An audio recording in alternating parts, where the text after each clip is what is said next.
안녕하세요. 마음시선 슈 대표입니다. 오늘은 우리는 사랑을 말하지만 이라는 마음시선의 책이 어떻게 세상에 나오게 되었는지 과정을 한번 훑어보려고 합니다. 이 책은 여태현 작가님의 6번째 책이고요. 사랑에 관한 주제로 약 60여 편의 글을 엮은 산문집입니다. 때로는 시처럼 느껴지고 때로는 소설처럼 느껴지는 글들이라서 에세이라고 하지 않고 산문집이라는 이름을 붙였어요. 저는 오래전부터 인스타그램을 통해 작가님을 알고 있었는데 작가님의 글이 저의 감성과 잘 맞아서 꼭 한번 같이 작업하고 싶다는 생각을 하고 있었고요.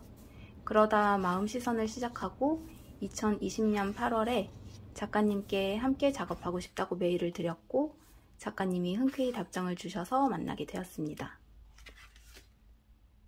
저는 개인적으로 박준 시인님의 시에서 받은 느낌을 여태현 작가님의 글에서 받았었고요. 이런 깊은 감성을 가진 글의 특징은 어떤 물성과 디자인으로 표현하느냐에 따라 독자들이 받는 느낌이 많이 달라지거든요. 예를 들어 그저 정보를 전달하는 내용의 책은 전자책으로 읽으나 종이책으로 읽으나 별로 상관이 없지만 시처럼 한 글자 한 글자 띄어쓰기와 줄바꿈에도 의미가 있는 글은 서체와 여백에서도 그 글을 느낄 수가 있어요. 그래서 저는 그동안 수많은 책을 만들면서 쌓은 노하우를 잘 살려서 작가님의 글을 좀 더 세련되고 멋지게 책의 형태로 잘 만들어내고 싶은 욕심이 있었고 이 좋은 글을 독자님들께 더욱 많이 알리고 싶었어요. 기획안에는 이런저런 내용을 담았지만 작가님의 글에 믿음이 있었기 때문에 어떤 글이든 주시면 잘 만들어낼 자신이 있었어요. 원석이 훌륭하니까 조금만 다듬어서 포장해내면 사랑받을 거라는 확신이 있었거든요. 작가님이 기존에 쓰신 글들을 받아서 그 글들을 사랑이라는 주제로 엮어보았습니다. 그리고 추천사를 꼭 받고 싶어서 저희 책과 어울리는 몇 분의 작가님을 꼽아보았는데요. 그 중에서도 이병률 시인님이 저희 결과 잘 맞아서 부탁을 드렸고요. 감사하게도 정말 멋진 추천사를 써주셨어요. 그리스에서는 커피를 다 마신 다음 커피잔 밑에 남은 커피 얼룩으로 그 사람의 미래를 점친다고 한다. 커피 자국이 하트 모양을 그리면 사랑에 대한 좋은 예감을, 커피 자국이 화살표를 나타내면 여행의 기회가 다가왔음을 읽는다. 이 책을 읽는 동안 그리스 사람들이 커피잔을 들어 얼룩을 확인하는 기분이 들었다. 어쩌면 사랑도 여행이겠구나 싶은 생각이 스치면서 동시에 쌓인 먼지가 털어내지는 기분. 최고라는 말이 있다. 그 말은 우리가 사랑하는 사람을 향한 기준과 정도를 이야기할 때 사용한다. 최강이란 말이 있다. 그 말은 우리가 사랑하는 사람을 지켜야 할 때 사용된다. 최선이라는 말은 사랑하는 사람과 감정을 나눌 때 사용한다. 최적이라는 말은 사랑하는 사람과 내가 함께 만들어야 하는 공기를 말해준다. 최상이라는 말은 사랑하는 사람을 얼마나 사랑하는지 그 깊이를 나타낼 때 사용된다. 줄곧 그 한 글자의 한자를 떠올려서였을까? 이 책은 온 힘을 다해 사랑을 잘 물들인 페이지들로 곱게 팔랑인다. 이 우울한 지구에 근사한 냄새가 내려앉는 기분. 누군가는 나에게 죽도록 그런 사람이었을까? 이 속삭이는 듯한 질문 하나가 책장을 덮은 후에도 나를 미행한다. 사실 이번 책은 사랑에 천착하긴 했지만 여태현 작가님은 인생에 대해서도 깊이 사유할 수 있는 분이라고 생각하거든요. 좋은 글을 보면 그 글을 내 안에 녹이기 위해서 잠깐 멈추게 되는 경우가 있는데 저한테는 그런 작가님이 몇 분 계시고 여태현 작가님도 그중 한 분이세요. 저희 책은 아니지만 그리운 누군가가 근처에 산다 라는 책에 실린 글 중에 어떤 상처라는 제목의 글이 있거든요. 작가님은 어린 시절에 풍족하지 못해서 라면이나 간장에 끓인 수제비처럼 가성비가 좋은 면 요리를 많이 먹어야 했대요. 가난한 탓에 온갖 종류의 라면을 다 먹어봤고 제 생각엔 그러면 라면이 질릴 것도 같은데 어느새 어른이 된 작가님은 면 없이는 살 수 없는 사람이 되었대요. 그러다가 마제소바라는 것을 알게 되었는데 거의 신세계라고 느낄 만큼 눈이 번쩍 뜨였대요. 마제소바는 비빔장이 생명인데 비빔장을 맛있게 만드는 것도 중요하지만 비빔장을 면에 잘 배게 하는 것도 그만큼 중요하거든요. 면을 익히고 물기를 빼낼 때 젓가락으로 빠르게 비비는데 그 과정을 거치면 면발엔 미세한 상처가 많이 나서 식감을 잘 살려주는 한편 비빔장을 잘 흡수하게 하는 역할도 한대요.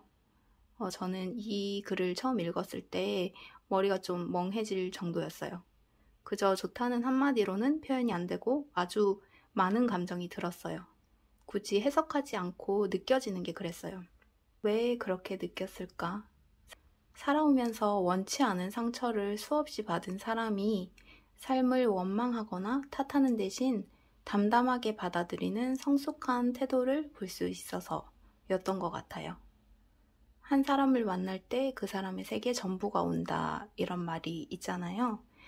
진실한 글도 마찬가지예요. 한 사람의 세계를 받아들이게 돼요. 그래서 감동을 받았던 것 같아요.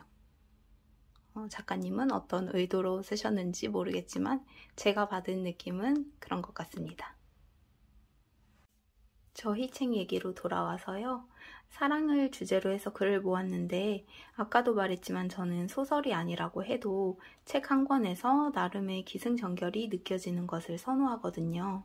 그래서 이 책도 수많은 사랑을 거치면서 인생을 알아가고 현재에 이르러서 진정한 사랑을 통해 정착할 곳을 찾았다 라는 나름의 전개되는 스토리를 상상할 수 있도록 글을 구성했어요. 이쯤에서 이 책의 도입부를 한번 읽어드릴게요. 나를 사랑하는 자잘한 이유들을 많이 만들고 싶었다. 당신의 삶이 온통 나로 가득 차서 아주 사소한 곳에도 내가 들이차는 바람에 도무지 헤어질 생각을 하지 못하게 되는 것. 그게 내가 원하는 사랑의 형태였다. 그러고서는 작가가 사랑을 추억하면서 내가 상대를 사랑한 이유, 상대가 나를 사랑한 이유들을 써나가는 거죠. 그렇게 사랑을 겪고 성숙한 뒤에 끝은 이렇게 나거든요. 이제 반듯한 사람이고 싶다. 너무 오래 비뚤어 있었다. 잘 털어 말린 빨래처럼, 찬장에 차곡히 포개진 닭이처럼 정갈하고 짜임새 있게 다만 생을 인내하고 싶다. 적어도 내게 있어서만큼은 볕을 머금어 따뜻해진 이불, 나뭇잎이 수놓아진 양말, 반듯하게 내리쬐는 사랑이고 싶다. 나는 소망한다. 그리고 마지막에는 애인과의 주말을 곱씹으면서 집에 돌아가자마자 현관 비밀번호를 바꿔야겠다고 다짐한다. 다른 번호로 열리고 싶어졌다. 여러분 이거 맨 끝 구절 어떤 은유인지 아시죠? 애인의 생일로 바꿔야겠다는 거예요. 그 전에 비밀번호가 무엇이었든 과거가 되어버리고 지금부터는 난 너만 사랑할게 로 바뀌는 순간인 거예요. 와.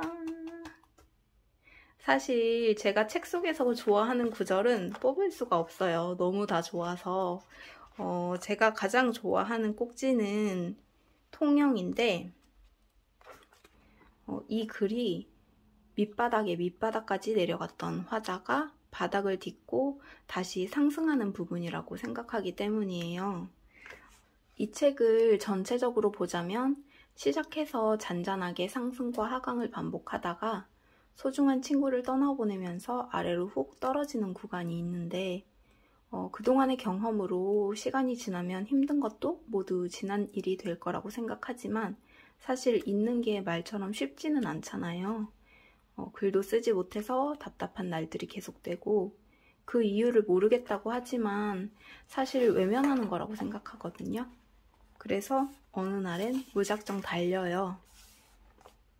그런데 달리면서 보는 가로등의 생김새가 너무 슬퍼요.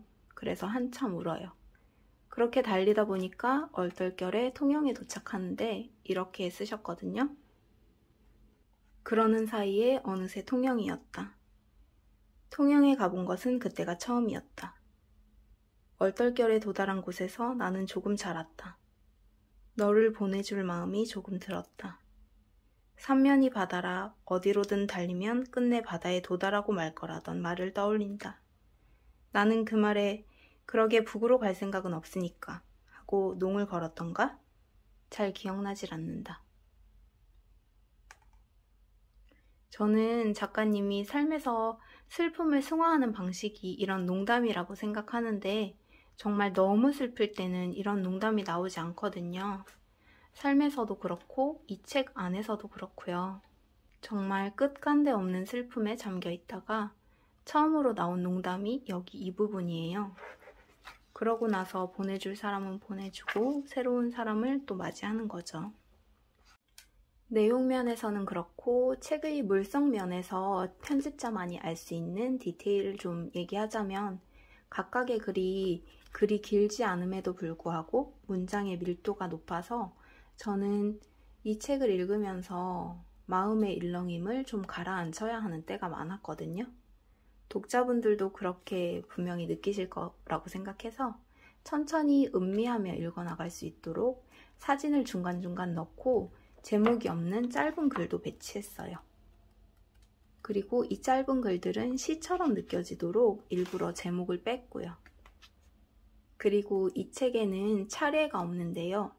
처음부터 순서대로 읽어도 좋지만 각각의 꼭지로도 완결성이 있어서 독자분들이 그때그때의 상황이나 느낌에 따라 어느 곳을 펼쳐서 읽어도 좋도록 일부러 차례를 뺀 것이고요. 한편으로는 작가님의 글에 푹 빠져서 미로처럼 길을 잃고 그 속에서 헤맸으면 좋겠다는 바람을 담기도 했어요. 이렇게 사진이 들어간 곳이 나름의 장 구분이기도 해요. 사진들은 모두 작가님이 직접 찍은 것들이에요. 작가님의 글에서 주는 쓸쓸한 아름다움을 독자분들도 잘 느끼실 수 있도록 일반적으로 단행본에 쓰는 서체보다 좀 더 얇고 여리여리한 시집에서 주로 쓰는 폰트를 사용했고요. 아까 말했듯이 글 자체의 밀도가 높기 때문에 본문의 글자 간격과 줄 간격은 너무 붙지 않게 여백을 넓게 두려고 했어요. 그리고 사랑에 관한 이야기이긴 하지만 슬픔과 외로움이 전반적인 기조여서 그런 감정을 해치지 않기 위해서 종이는 미색을 쓰지 않고 백색 모조지를 사용했어요. 문학작품을 읽을 때면 작가가 그려놓은 세계에 푹 빠져들었다가 나오는 신비한 경험을 하게 되는데요. 그런 때에 그 책을 읽고 있는 장소와 분위기, 그리고 눈으로 들어오는 글자의 모양과 내 손으로 넘기는 종이의 질감 같은 것들이 모두 조화롭게 펼쳐지면 저는 정말 다른 세계로 여행을 떠나는 듯하면서 그렇게 행복할 수가 없더라고요.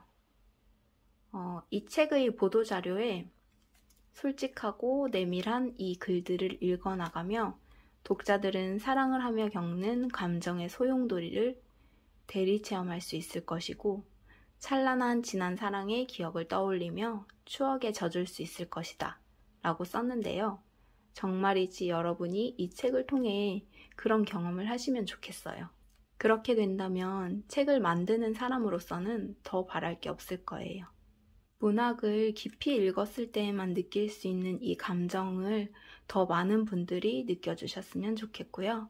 7월 2일에 북토크가 예정되어 있는데 이때 작가님과 함께 더 많은 이야기를 나눌 수 있을 것 같아요. 신청은 마음시선 인스타그램이나 여태현 작가님 인스타그램에서 하실 수 있어요. 그럼 여러분 영상 봐주셔서 감사합니다. 행복한 하루 보내세요.